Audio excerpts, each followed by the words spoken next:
ہونزاد یعنی ہون قوم کے بچے یا ان کا بچہ، پھر ہونزاد سے ہونزا ہو گیا. کہ سر سلطان محمد شاہ آغا خان نے دی میموئرز آف آغا خان میں ایک ارشاد فرمایا کہ میرے ہاں ایک بیٹا اور ایک بیٹی ہوتی اور میرے پاس وسائل ایک کے لیے پڑھانے کے لیے ہوتا تو میں اپنی بچی کو پڑھاتا اور بیٹے کو ہنرمند بناتا. گلگت کا یہ بھی میں عرض کروں، ایک تشریح یہ بھی ہے کہ گلگت بیسیکلی گریٹ لفظ سے بنا ہے. گریٹ یعنی نگلنا.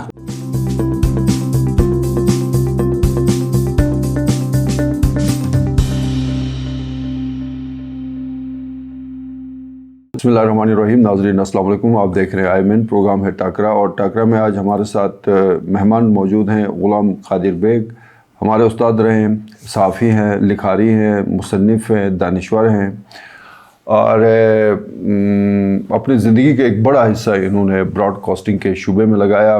اور یہ ہمارے لیے گلگت بلتستان کے لیے اعزاز کی بات ہے کہ پاکستان کی نمائندگی انہوں نے ہمسایہ ملک انڈیا میں کی، وہاں پہ ریڈیو پاکستان کے نمائندے کے طور پہ آج ہمارے ساتھ موجود ہیں.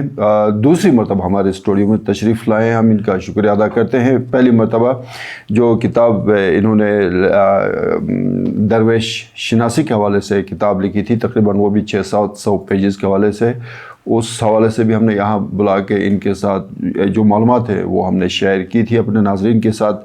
آج ہمارے ساتھ جو ان کی موجودگی ہے وہ ہے جو ہنزا کے حوالے سے جو انسائکلوپیڈیا اس کو میں کہتا ہوں، تاریخ میں یہ رقم ہو جائے گی اور آنے والی نسلیں اس سے استفادہ کریں گی. یہ کتاب جو ان کی ہے دبستان ہنزا، اس حوالے سے یہ تقریباً 982 صفحات پہ مشتمل ضخیم کتاب ہے.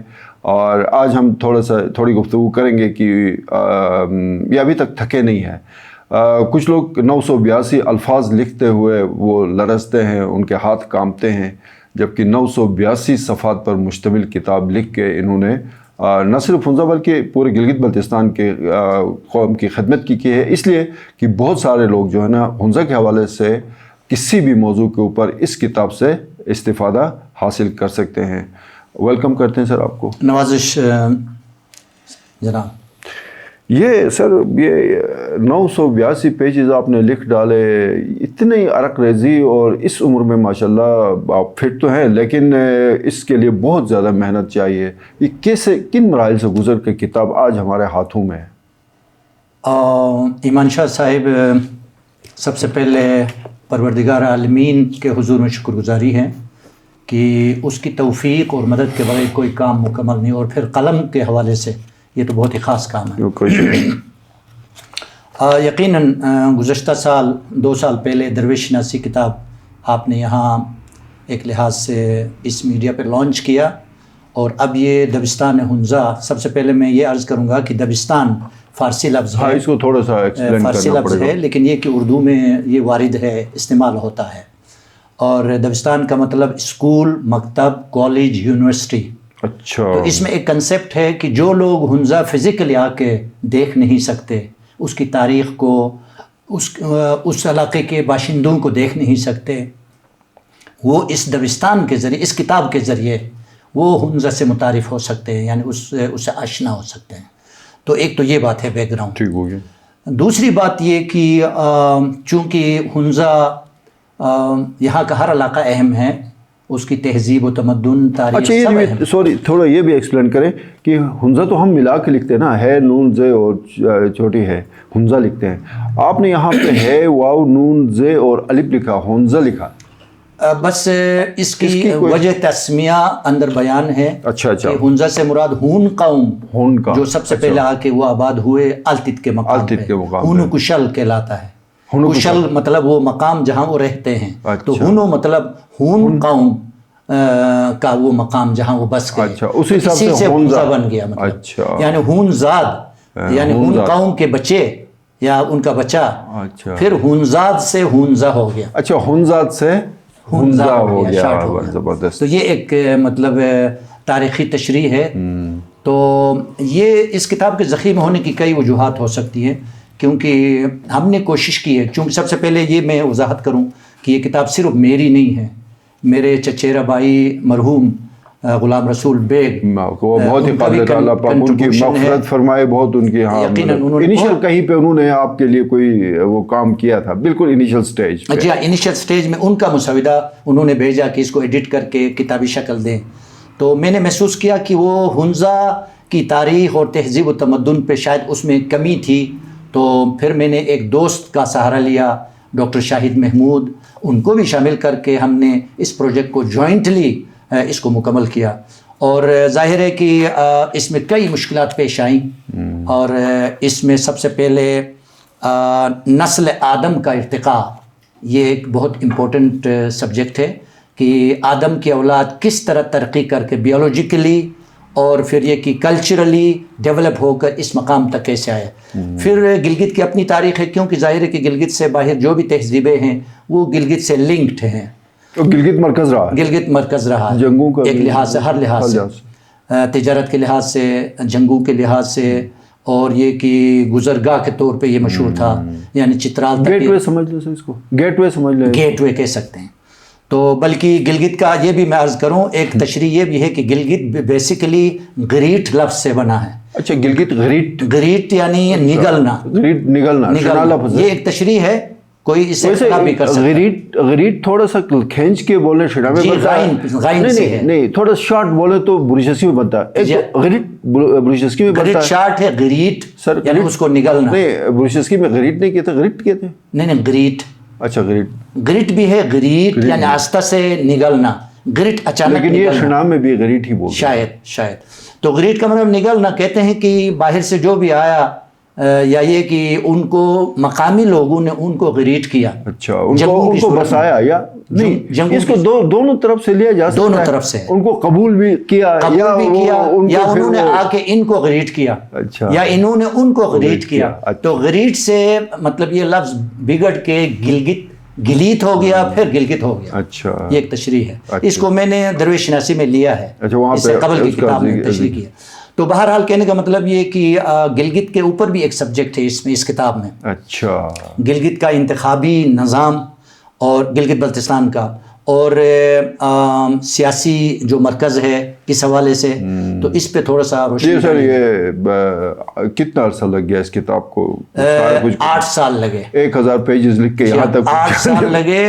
اور میں یوں کہوں گا, کبھی ایسا بھی لگا کہ اب بس تھک چکا ہوں, یہ اب کام بہت مشکل ہے؟ نہیں, کہیں پہ تھکنے کا پہلو بھی آتا ہے, اور پھر اس میں تازگی کا مرحلہ بھی آتا ہے. کیونکہ جو کام بنتا ہے, منزل قریب نظر آتی ہے, تو پھر اس میں تازگی کا احساس ہوتا ہے. وہ مکان بنانے کا عمل ہے نا, بالکل شروع کرتے ہیں جیسے جب جاتا آپ روز پانی دیتے پھر وہ. اچھا, یہ اس میں بھی, اور اس میں زیادہ لذت ہے, کیونکہ اس میں علمی لذت ہے, انٹلیکچوئل یعنی اسپیکٹ ہے اس میں.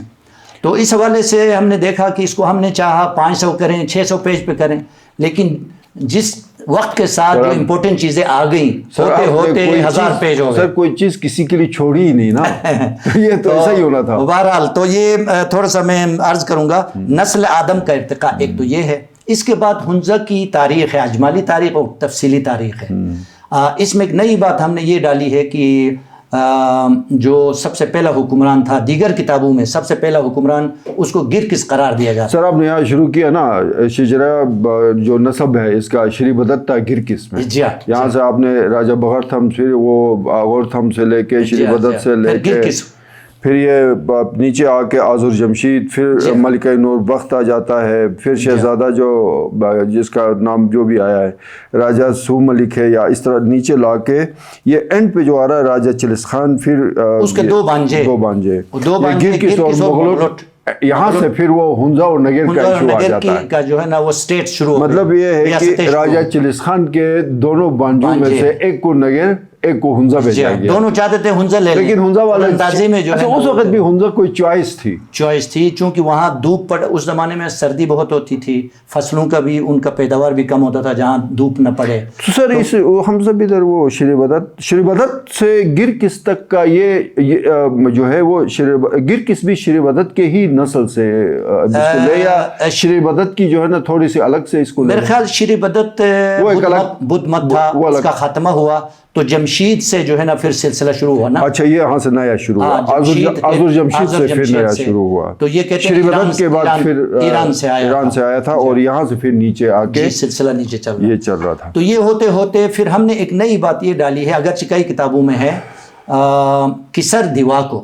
اچھا یہ کسر دیواکو ایک ایسا حکمران تھا جو جب ہنزا وارد ہوا تو دیواکو بروشسکی میں پریزاد کو کہتے ہیں. سر پھر شنا میں بھی پریزاد کو کہتے ہیں نا دیواکو. تو پھر یہ شنا اور بروشسکی میں یہ جو دیو مالائی کہانیوں میں الفاظ کیوں برابر آ جاتے ہیں؟ بہت زیادہ ہے, کیونکہ یہ شنا زبان اور بروشسکی زبان دو بہنوں کی طرح ہیں, دونوں آپس میں ہم آغوش ہیں, انفرادیت بھی ہے, یعنی یہ دونوں زبانیں بالکل الگ ہیں لیکن دونوں آپس میں مل کے تہذیب جاری رہی ہے, جس کی وجہ سے بروشسکی سے بہت سارے الفاظ شنا میں گئے اور شنا سے بہت سارے الفاظ بروشسکی میں آئے. اور دیواکو یہ بروشسکی میں دیواکو دونوں میں ہیں. تو دیواکو مینز یعنی پریزاد. تو جب پریزاد کسر ہنزا میں آیا تو وہاں 3 شاہزادے تھے, تینوں ڈر کے مارے بھاگ گئے. 2 گلگت آئے, ایک درواز چلا گیا یہ بدخشان کی طرف. تو یہ جو گرکس کی ایک بیٹی تھی نور بی بی, اس کا بیٹا نہیں تھا ملکہ نور وقت. جی ہاں, تو پھر نہیں وہ تو اس کے بعد پھر اندر درواز سے ایک شاہزادے کو لایا گیا, اس کا نام رکھا گیا عیشلم عیشو, یعنی عیشو کہتے ہیں نا, ہنزا کے حکمران عیشو کو اپنا جد اعلیٰ سمجھتے ہیں. تو ان کو درواز سے لایا گیا, لا کے ان کو نور بی بی جو گرکس کی بیٹی تھی اس کے ساتھ شادی کرائی اور پھر وہاں سے حکمرانوں کا سلسلہ شروع ہوا. گرکس کا ایک لحاظ سے وہاں ختم ہوا. تو یہ ہوتے ہوتے میر محمد جمال خان تک تاریخ کا ایک چیپٹر ہے.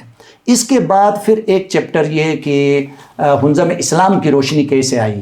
اس لیے آپ نے پھر میرے خیال میں یہ میر محمد نظیم خان سے ایک الگ سے وہ اس کا شجرہ آپ نے بتا دیا ہے, کیونکہ نظیم خان کے بعد فرسٹ ٹائم ہنزا کے لوگ گلگت آ کے بسنے لگے, اوشکنداس میں اور متمداس میں جو رحیم آباد ہے. یہ کہتے ہیں کہ چائنیز گورنمنٹ نے انگریزوں سے درخواست کی کہ روس سے بچنے کے لیے ڈیفنس پوائنٹ آف ویو سے ہمارے لیے سرقل کا ایک وہ پارٹ جو ہنزا اسٹیٹ کا حصہ ہے اس کو ہم لینا چاہتے ہیں, آپ ہنزا اسٹیٹ سے دلائیں. تو انگریزوں نے میر نظیم خان سے ریکویسٹ کیا. تو یہ میر نظیم خان انگریزوں اور چائنیز کے درمیان سرقل کے قریب یہ مسگر سے اندر وہاں میٹنگ ہوئی اور اس میں ایک بیلٹ چائنا کے حوالہ کیا گیا. اس کے عوض اس کے بدلے میں اوشکنداس میں جاگیر اور متمداس میں یہ نہر نکال کے انگریزوں نے ہنزا والوں کو بسایا. تو یہ اس عوض ہے, یہ اس کے عوض میں ہے. اچھا, اس کے یہ جو میر محمد نظیم خان یہ بڑا مشہور ہے, اس کے یہ اس کے بیٹے نئی آباد کاریوں میں اس کا بڑا مقام. میر محمد غزن خان ثانی اس کے بیٹوں میں, ایک پھر محمد شہباز خان ہے, پھر محمد شاہ خان جو جنگ آزادی کے پاکستان کے ہیرو رہے, پھر غازی جوہر خان صاحب, ڈی.سی. غازی جوہر صاحب, یہ بھی اچھا شاہ خان صاحب کے سگے بھائی تھے. بڑا بیٹا تو غزن خان, سر غزن خان ثانی آ گیا, پھر محمد امین آ گیا, جی یہ بھی بچے ہیں. ہاں, پھر صاحب خان آ گیا, پھر محمد غنی خان ہے جو یہ جو راجہ ریاض کے دادا ہیں غنی خان. ٹھیک ہو تو یہ پھر میر محمد جمال خان پہ اسٹیٹ اس کا ریاست ختم ہو گئی. پرائم منسٹر ذوالفقار علی بھٹو نے ریاست نگر اور ہنزا کو ختم کیا, آپ کو یاد ہوگا. تو یہ تاریخ کا چیپٹر کلوز ہو گیا. پھر میر محمد جمال خان کے والد صاحب کا کیا نام تھا سر؟ میر غزن خان ثانی. اچھا, اس کا پھر اس کے بیٹے جس کو حجی تھم کہتے ہیں. اچھا, وہاں سے یہ نیچے آ گیا میر محمد جمال خان. پھر اچھا, جمشید خان بھی میر محمد جمال خان کے سگے بھائی تھے, اور محمد عیش خان بھی, وہ جو جس کو سکتر کہتے تھے لیکن بیسیکلی سیکریٹری سے سکتر کہتے تھے.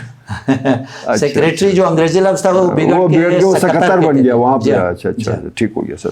تو اس کے بعد پھر اسلام کی روشنی کیسے آئی؟ سر یہ گفتگو اسی طرح چلے گی, تھوڑا ٹھیک ہے بیچ میں نا وہ کوئی سوالات آئیں گے لیکن ساتھ ساتھ یہ اسی طرح تھوڑا وہ ہمارے لیے جو ہے نا وہ اب 1000 پیجز کے وہ کتاب کو ہم نے 25 منٹ میں کنکلوڈ کرنا ہے. آگے بہت پڑا ہوا صفحات ہیں, مجھے ڈر ہے کہ وہ رہ جائے. اللہ خیر کرے. تو اس کے بعد پھر مطلب ہنزا میں بدھ مت, جس طرح پورے ریجن میں بدھ مت کا مذہب تھا, آپ کو پتہ, آپ کو یاد ہوگا, اسی طرح ہنزا میں بھی ایسا تھا.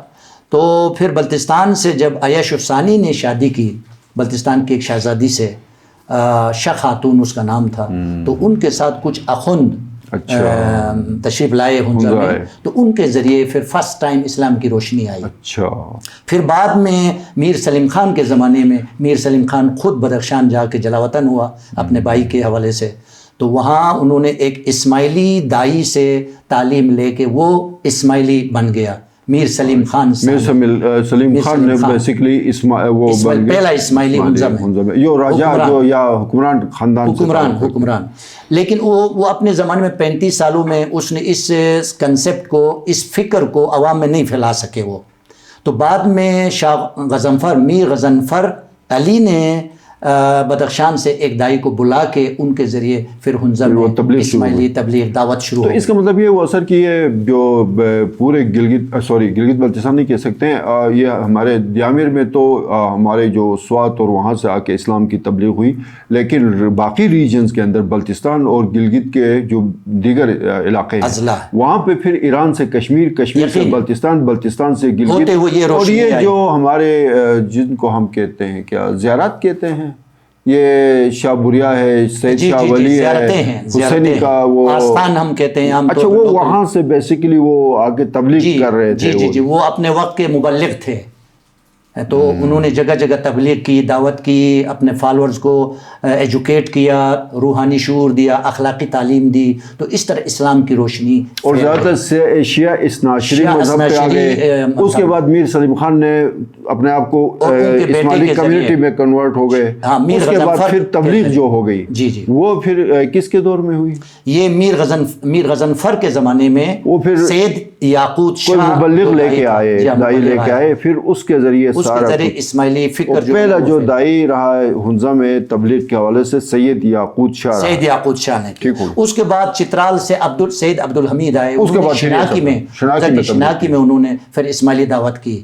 پھر ان کا بیٹا بلبل پیر، سید بلبل پیر، انہوں نے اس دعوت کو ہمارے گھر پہ بھی قیام پذیر رہے، والد صاحب کے ساتھ وہ مرحوم کے ساتھ ناصر آباد میں، میون میں، جگہ جگہ جو ہے نا ان کی بڑی خدمات ہیں. سر یہ پھر یہ مطلب ماشاءاللہ جو ہے نا وہ مثلا آپ نے پوری ایک ان کا ڈیٹیل بتایا. مثلا یہاں سے شروع ہوا شجرہ قبیلہ برچم محمود سنگھ، پھر آگے آ کے درم دلتس ابن درم چھرا. یہ درم قبیلہ ہے، ان کے جد اعلیٰ کا نام ہے درم چھرم. اچھا ہاں، اس میں پھر بہت ڈیٹیلز ہیں. اسی حوالے سے پھر یہ درم ٹنگ آ گیا. جی ہاں. اور اسی برچہ کے حوالے سے پھر یہ پورا گنش میں برچہ پورا برچوں کی ایک وہ ہے، ایک بہت وسیع قبیلہ ہے، بڑی وسیع قبیلہ ہے، اور جس میں میجر نگر میں بھی ہے. جی نگر میں بھی ہیں، بگروٹ میں بھی ہے، میں نے سنا گلگت میں بھی ہے. اور یہ پھر شناکی میں یہ قبیلہ میلو ان کا تین بزرگ آئے شناکی میں، تینوں سے پورا شناکی آباد ہوا، ان کی نسل پھیلی. وہ ساری ڈیٹیلز آپ نے پورے ڈیٹیل اور شجر نسب کے ساتھ ہیں، پورے شجر نسب کے ساتھ. پھر یہاں پہ شجر محمد رضا بیگ فراج ابن وزیر اسد اللہ بیگ کا وہ سارا کچھ وہ. اور اس میں پھر یہ تصاویر بڑی انٹرسٹنگ ہیں سر. یہ میرے خیال میں بعد میں ہم وہ کیمرے سے تصاویر لے کے دکھائیں گے. مثلا یہ محمد غزن خان ہے، محمد صفدر خان ہے، میر نظیم خان ہے، اور راجہ غنی خان ہے. تو اور یہ ساری جو ڈیٹیلز ہیں، اور اس میں پھر آپ نے یہ جو پھر آگے آغا عبدالصمد ہیں. ایگزیکٹلی. تو ان کا بڑا مقام ہے ہنزہ میں نا. بلکہ میں یہ کہوں گا کہ ہماری ریسرچ کے مطابق، تینوں مصنفین کی ریسرچ کے مطابق، ہنزہ میں جو اخلاقی اور روحانی بیداری آئی وہ ان کے ذریعے آئی.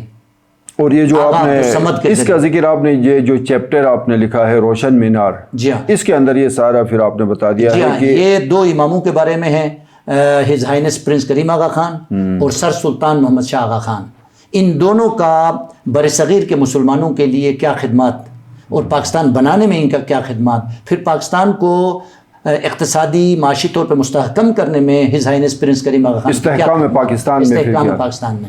تو اس کے پورے ڈیٹیلز ہیں، اس کے اندر وہ بڑے تاریخی واقعات. سر سلطان آغا خان کس طرح برصغیر میں مسلم لیگ کے پہلے صدر بنے، جبکہ وہ 29 ایئرز کے جوان تھے، لیکن برصغیر کے مسلم قائدین نے ان کے اوپر اعتماد کیا کہ وہ حضرت رسول اکرم صلی اللہ علیہ وآلہ وسلم کی اولاد ہیں، تو ان سے برکت ہوگی. تو واقعی پہلا مسلم لیگ کے صدر ہوئے، بانی صدر تھے. پھر انہوں نے علی گڑھ یونیورسٹی قائم کی، اور پھر قائد اعظم کو تربیت دی، سیاسی اور اخلاقی تربیت دی.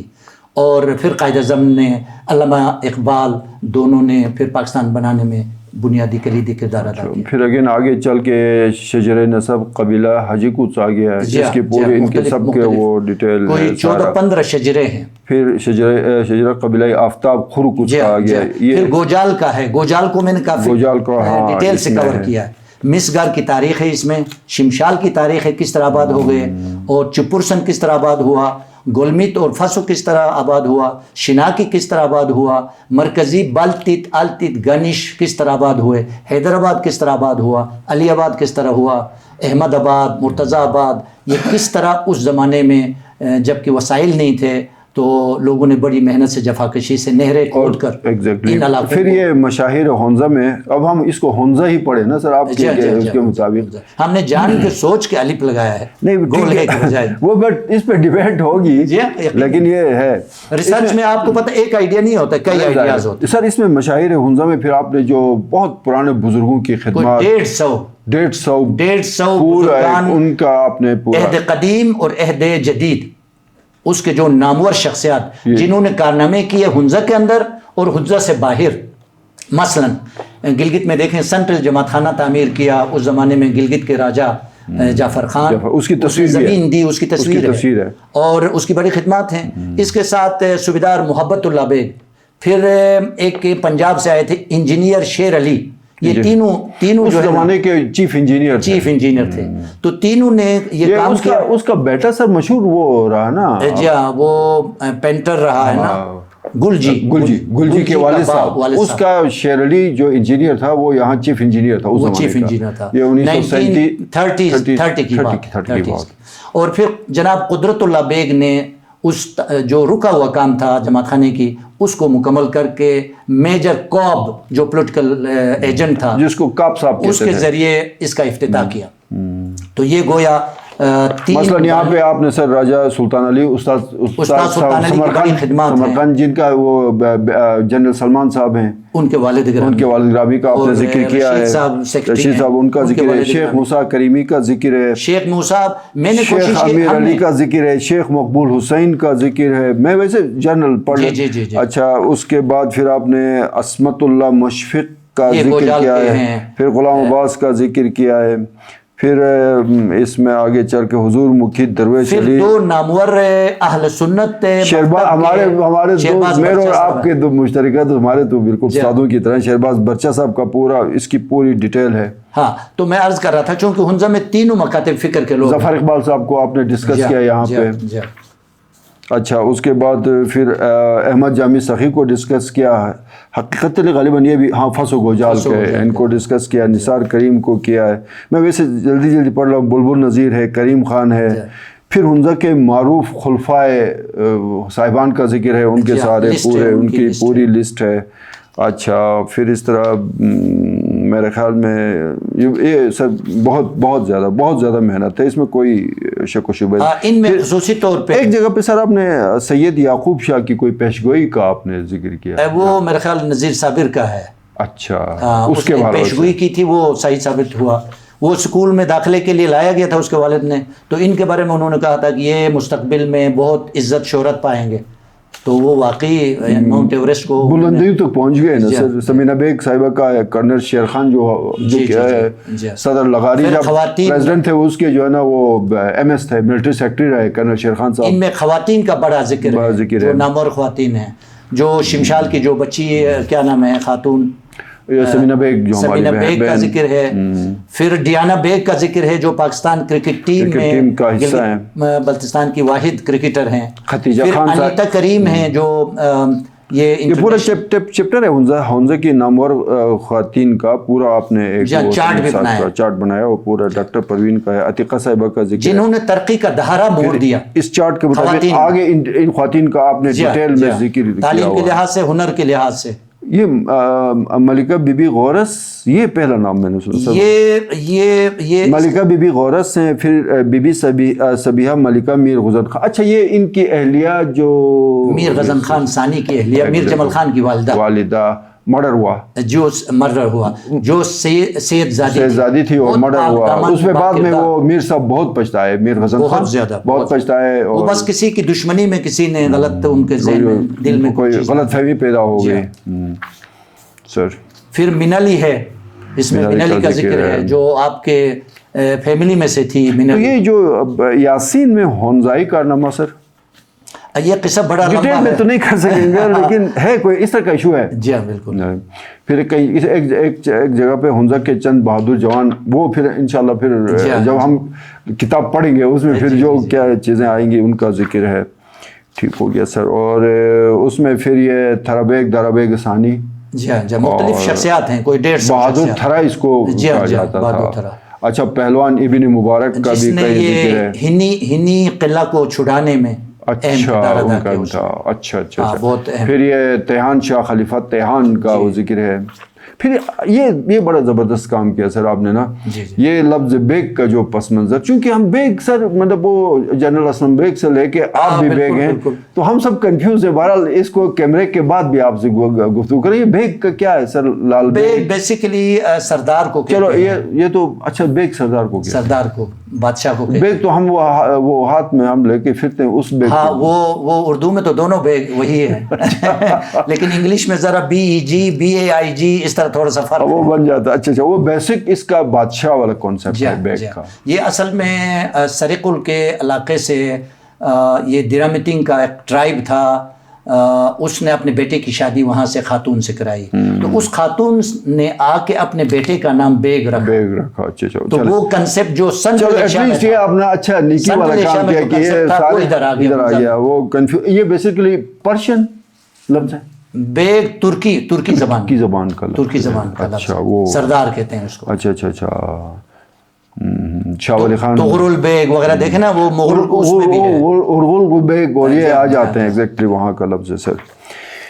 سر اب بتائیں رونمائی وغیرہ اور یہ سارے معاملات کب تک ایکسپیکٹڈ ہیں؟ بس دیکھیں اگلے چند دنوں میں کوشش کر رہے ہیں ہنزا میں اس کی رونمائی ہو، کیونکہ یہ اس میں تاریخ ہے، تہذیب و تمدن ہے. تقریباً 300 پیج تو ہنزا کی تہذیب و تمدن پہ ہے کہ اس میں کیا کیا روایات ہیں.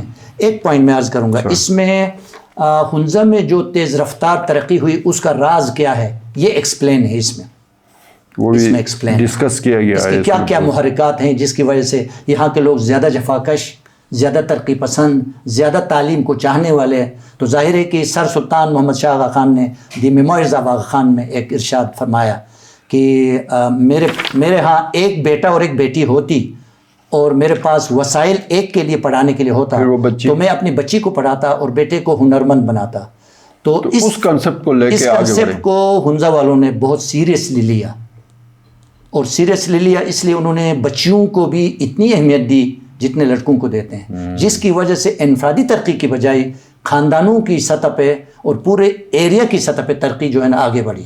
سر پھر آپ نے یہ شامن کاہن شامنزم وغیرہ اس کو بھی ڈسکس کیا، اور میں امید یہ رکھوں گا کہ اس کو آپ نے بہتر ایکسپلین کیا ہوگا شاید. سر اس کا ڈینل بٹن بروشسکی میں ڈینل شنا میں جب وہ بروشسکی والا بھی جب اپنے اس کیا کہتے ہیں فارم میں آ جاتا ہے، وہ سارا کچھ دھواں شواں کھا کے ٹرانس میں آتا ہے، سر وہ جو کچھ پیشگوئیاں کرتا ہے وہ تو شنا میں ہی کرتا ہے، جس کو ویسے ایک لفظ شنا میں عام حالات میں نہیں ہوتا ہے. یہ ایک قابل تحقیق چیز ہے.